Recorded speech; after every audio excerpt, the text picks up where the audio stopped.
और मेरठ में प्रधानमंत्री मोदी की रैली के बाद समाजवादी पार्टी ने इस सीट पर अब उम्मीदवार का नाम बदल दिया। अब अतुल प्रधान को टिकट दिया गया है। मेरठ सीट पर इससे पहले समाजवादी पार्टी ने भानु प्रताप सिंह को कैंडिडेट बनाया था। सूत्रों की माने तो भानु प्रताप के नाम के ऐलान के बाद स्थानीय कार्यकर्ताओं में नाराजगी देखी गई। ऐसे में अखिलेश यादव ने आखिरकार कैंडिडेट को बदलने का फैसला कर लिया। यूपी की मेरठ लोकसभा सीट पर दूसरे फेज में 26 अप्रैल को वोटिंग होनी है। जनता की नाराजगी तो ऐसे में अखिलेश यादव ने मेरठ में अपना कैंडिडेट ही बदल दिया। जबरदस्त तरीके से लोगों ने नाराजगी दिखाई और जो लोकल कार्यकर्ता हैं और भानु प्रताप के नाम के ऐलान जब हुआ था और ऐसे में फिर जब नाराजगी देखी गई तो अखिलेश यादव ने उम्मीदवार को बदलने का फैसला कर लिया। दूसरे फेज में 26 अप्रैल को यहां वोटिंग होनी है।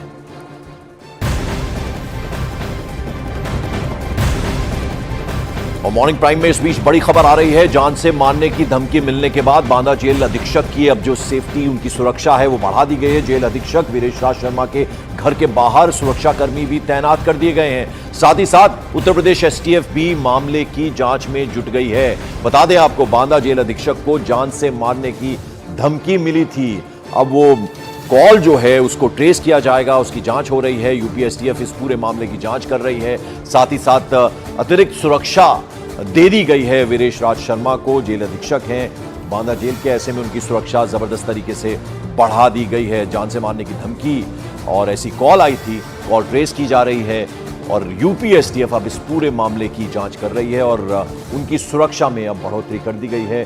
जेल अधीक्षक जो है बांदा जेल के वीरेश राज शर्मा, उनकी सुरक्षा में अब और ज्यादा जवान जो हैं वो लगा दिए गए हैं और इस बीच उत्तर प्रदेश एसटीएफ अब इस पूरे मामले की जांच में जुट गई है। तो बड़ी खबर आपको बता दें, जिस तरह से बांदा के जेल अधीक्षक हैं उन्हें जान से मारने की धमकी मिली थी और इसके बाद उनकी सुरक्षा में अब बढ़ोतरी कर दी गई है, उनकी सुरक्षा बढ़ा दी गई है।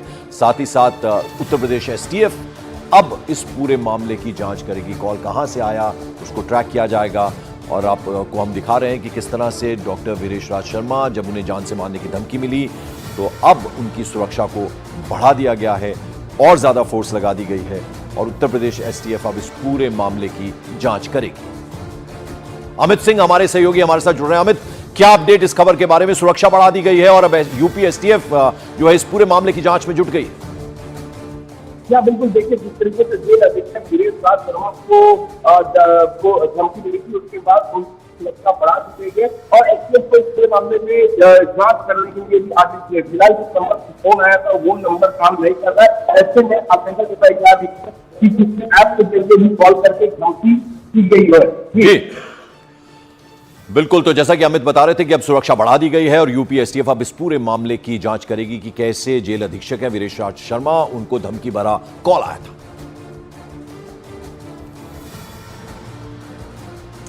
और मॉर्निंग प्राइम में अब बड़ी खबर आ रही है मध्य प्रदेश की राजधानी भोपाल से। यहां स्वास्थ्य राज्य मंत्री हैं नरेंद्र शिवाजी पटेल, उनके बेटे पर एक रेस्टोरेंट के मालिक और एक जर्नलिस्ट से मारपीट करने का आरोप लगा है। आरोप है कि मंत्री के बेटे अभिज्ञान पटेल ने अपने फ्रेंड्स के साथ मामूली विवाद में रेस्टोरेंट के बाहर पहले एक पत्रकार से मारपीट की और जब रेस्टोरेंट के मालिक ने इसका विरोध किया तो वो लोग उन पर भी टूट पड़े। आरोपी है अभिज्ञान पटेल और ये मंत्री हैं भोपाल में ये हुआ है मारपीट का मामला। मध्य प्रदेश सरकार में मंत्री हैं और उनके बेटे पर यह आरोप लगा है कि उन्होंने पहले तो एक पत्रकार के साथ मारपीट की और जब रेस्टोरेंट का मालिक है उसने विरोध किया तो वहां रेस्टोरेंट मालिक के साथ भी मारपीट हुई है।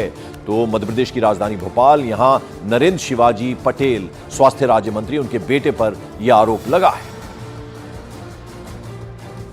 वो मेरी वाइफ से बोलता है कि मैं मंत्री का बेटा हूं, तेरा रेस्टोरेंट और तुझे कहां गायब करूंगा पता नहीं चलेगा।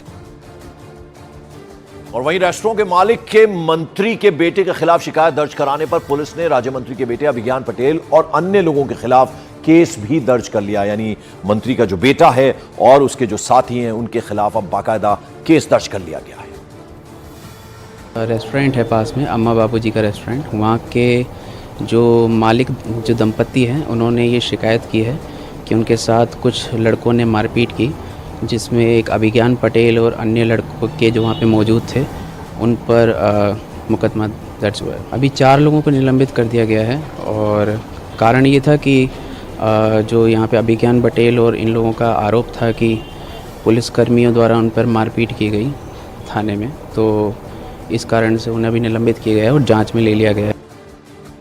स्वास्थ्य राज्य मंत्री नरेंद्र शिवाजी पटेल के बेटे अभिज्ञान पटेल पर गुंडागर्दी आरोप लगने के बाद कांग्रेस ने अब इसे मुद्दा बना लिया है। कांग्रेस के प्रदेश अध्यक्ष जीतू पटवारी ने मंत्री के बेटे पर सख्त से सख्त कार्रवाई की मांग भी कर दी है। पुलिस को का मनोबल गिराना और अपराध को सहयोग करना इस सरकार की नीति बन गई है। हालांकि बीजेपी ने जांच के बाद आरोपियों पर कड़ी कार्रवाई करने का भरोसा दिलाया। बीजेपी नेता वीडी शर्मा ने कहा कि कानून अपना काम कर रहा है, प्रशासन अपना काम कर रहा है, जिसने गलत किया होगा उस पर एडमिनिस्ट्रेशन गंभीरता से अपना डिसीजन लेगा। कानून अपना काम कर रहा है, प्रशासन अपना काम कर रहा है, जिसने गलत किया होगा उस पर प्रशासन गंभीरता से अपना निर्णय करेगा। और मॉर्निंग प्राइम में अब बात अगली खबर की। जम्मू कश्मीर में सीमा के करीब टूरिज्म को बढ़ावा देने के लिए गवर्नमेंट ने अब एक बड़ी पहल की है। इसके तहत सांबा सेक्टर में ऐसे बंकर तैयार किए जा रहे हैं जिनके अंदर लोगों को एयर कंडीशनर और टीवी जैसी सुविधाएं भी मिलेंगी। इसके अलावा इन मॉडर्न बंकरों में बेड, अलमीरा, वाईफाई और लाइब्रेरी जैसी सुविधाएं भी मिलेंगी। पाकिस्तान की तरफ से होने वाली नापाक कोशिशों के दौरान सीमा के करीब रहने वाले लोगों को सुरक्षित रखने के लिए, सेफ रखने के लिए ये अत्याधुनिक बंकर बनाए गए हैं।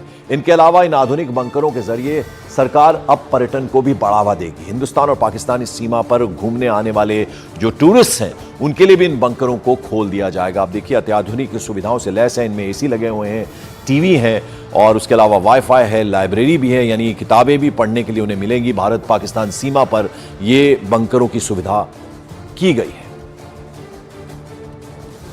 ये जो प्रशासन ने नया कदम उठाया है वो कैमरे की तस्वीर में राजीव आपको दिखाएंगे। ऐसा लग रहा होगा आपको कि इन तस्वीरों में कि हम किसी होटल के अंदर हैं। जी नहीं, हम एक ऐसे बंकर के अंदर हैं जो कि ज़मीन से 20 फीट नीचे है और जहाँ पर हर फैसिलिटी आपको दिख रही है। अलमीरा आपको दिख रही है, टीवी आपने देखा, पंखा आपने देखा, यहाँ पर एसी भी लगा हुआ है। बिल्कुल एसी और टीवी वाला ये मॉडल बंकर यहाँ अंतर्राष्ट्रीय सीमा के लोगों के लिए और साथ ही साथ पर्यटकों के लिए, क्योंकि यहाँ से मात्र 4 किलोमीटर की दूरी पर बाबा चमलियाल की दरगाह है। पाकिस्तान और हिंदुस्तान के बीच की सरहद के बीच पर बनी वो दरगाह जहाँ पर हर साल जून के महीने में एक बड़ा मेला लगता है। पाकिस्तान के अधिकारी हिंदुस्तान के बीएसएफ के अधिकारियों से मिलते हैं, मिठाइयाँ बांटते हैं और जून महीने में वो मेला हर साल होता है जिसे देखने के लिए हज़ारों की तादाद में लोग यहाँ पहुँचते हैं। और पाकिस्तान सीमा के करीब बनाए गए इन मॉडर्न बंकर्स को लेकर स्थानीय लोग भी काफी खुश नजर